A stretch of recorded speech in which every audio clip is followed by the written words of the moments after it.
The cycle of articles over which I work is called War of Civilizations and Fate of the State of Israel. I will continue this theme because for me it is very important. I simply am afraid mortally of the threat of Islamization of the Western world. The new war of civilizations has begun from May 14, 1948. At the day of creation, the Jewish state in Eretz Israel, 5 Arab countries have attacked it, and so they began the war against the whole Western civilization. The Western countries did not understand that it was the war against them, against their civilization. They decided it was the usual local Jewish-Arab commotion, and so it remains till now in the Western consciousness.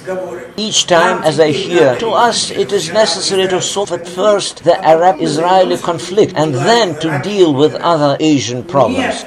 To me it would be desirable to shout, there is no any Arab-Israeli conflict.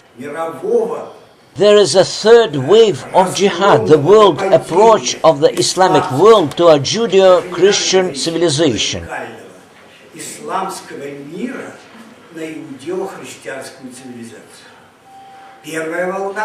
The first wave of jihad has begun at once on termination by Muhammad of the Quran. From 8th till 12th century, the Muslims, new turned into Islam, have grasped Arabian Peninsula, Northern Africa, Near and Middle East, Southern and Southwest Eurasia, but have been stopped in fight at Poitiers in 732nd year. Otherwise, France would become Islamic country as already was then Spain. The second wave of jihad has begun with an appearance on the world scene of Ottoman Turkey from 13th up to 18th century. In 1453, Turks have captured Constantinople. Still in 19th century, Lord Byron fought in Greece for its freedom from a Turkish yoke. After the wars of Europeans among themselves have begun and the Islamic world seemed to calm down. But I repeat, the third modern wave of jihad has begun on May 14th, 1948. It is increased year about a year. In 1948 year, it was an attack to Israel. Then were the whole series of the Arab-Israeli wars. In 1979 occurred Muslim revolution in Iran. After that, an attack on the World Trade Center in 1993 and an attack on September 11, 2001. It already was the day of the announcement of war by the Islamic world, actually to the United States of America. Well, I was the New Yorker at that time, and similarly as all of you, I have endured it. And I can tell that it has radically changed my relation to own life. There was a sensation of absolute vulnerability wherever you were. The thought that everyone could appear in this scorching heat became the leading one and doesn't leave me till now. Further, there was an improbable. The President Bush, as we remember, has given the order, live or dead, to deliver bin Laden. 10 years have passed away. The order of the United States President is still not executed. The Pentagon, CIA, FBI could not execute for 10 years the order of the Supreme Commander-in-Chief on capture the main enemy of America. It would be desirable to ask, how could you admit it? How could you not cope with this task? You could ask pupils of famous Soviet members of counter-espionage Sudoplatov and Eitingon, as could not they within 10 years to execute Stalin's order to kill Leon Trotsky? Could they ignore the order of the Supreme Commander-in-Chief? If you were not able to do it, you could ask Russians for help. There are such special experts who have an experience in extermination of gangsters. But you ignored this president's order at all, while during several days after September 11, it was possible to exterminate with one knock the whole group of bandits in Taroboro, in the mountains of Afghanistan. I would like to tell, Clinton has underestimated radical Islam. Bush has not finished off radical Islam, and Obama simply surrenders to radical Islam.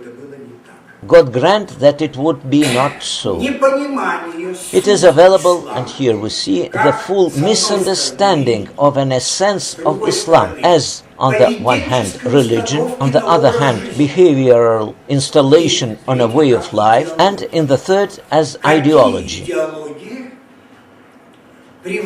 What ideologies in the history of mankind led to the idea of a gain of the world? We know only three. It is the manifesto of the Communist Party of 1848, which was finished with the following words: "We will destroy all social order. Workers of the world, unite."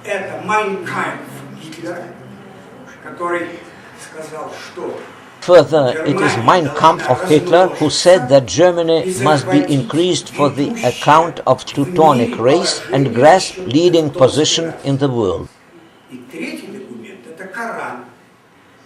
And the third document is the Quran, in which Muhammad tells, "I am the last from prophets. I am sent with a sword. Let everyone who supports my belief does resort neither to proofs nor to argument, but kills all of those who refuse to obey." And this slogan remains obligatory for all Muslims up to this day.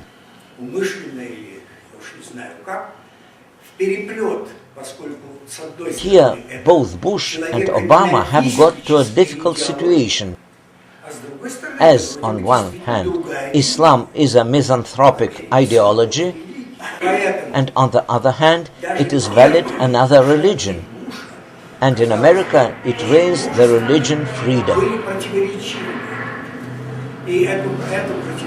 We're, in a sense, inconsistent, and this discrepancy was noted by the Israeli right Zionist Moshe Feiglin.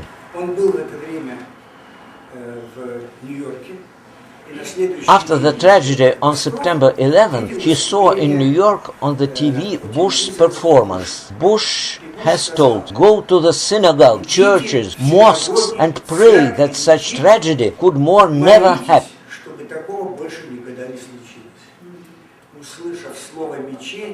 Having heard a word mosque, Feiglin told to associates, "Your president lost the war." Moreover, Bush that day itself went to a mosque. Not the mosque has come crawling to him in a lap with entreaty about mercy that Islamites have made, but he himself went to search at them both sympathy and support. And Cairo's speech of Obama, it is completely stuffed by misunderstanding of an essence of Islam. There are completely monstrous estimations, absolutely deforming an aggressive sense of the Mohammeds. He proclaimed, "During centuries, Islam shows to us samples of toleration." Which toleration? "I am the last from prophets. I am sent with a sword." This Cairo speech was written to him by Imam Rauf, that which soon became the author of the Cordoba project. If to penetrate into an essence of Islam, it is necessary to deem that Islam, this misanthropic ideology of eradication of all un-Muslims in America, is really highly dangerous. But, judging by interrogations, 80% of Americans do not understand. How all it not to understand? The purpose is creation of the worldwide caliphate in which there should not be any infidel. How to ignore and how not to see that war already goes in streets of the American cities? In November 2009, with shout Allah Akbar, the major of a health service of Army of the USA, Malik Nidal Hassan, has shot 13 and has wounded 30 colleagues. He has disdained a civil oath of fidelity to America, the military oath and the Hippocratic oath. Here it is, ideology of Islam in action. When the car at the Times Square was very close to explosion, the arrested terrorist Faisallah Shahzad told in the court, we Muslims, realize ourselves as the nation hostile to America, and we kill everyone, and even if I will be sentenced to 100,000 years of prison, leaving the jail, I will continue to kill. How can it be ignored in internal policy? How is it possible after that to speak? They have the equal rights to build where they want and what they want. This is a mockery at the common sense approved by the major Jew Bloomberg. War continues. And if after the attack on Pearl Harbor, America has been compelled to draw conclusions not only concerning Japan, but also concerning Japanese inhabitants of the USA, how is it possible not to make conclusions from the fact that the American Muslims, dependently of their being black, white, yellow or brown, realize themselves as the nation hostile to the United States? But when in indulgence to radical Islam take part also Jews who apparently should be incited thrice against all it, which historical responsibility of Jews for their present and their future can be discussed.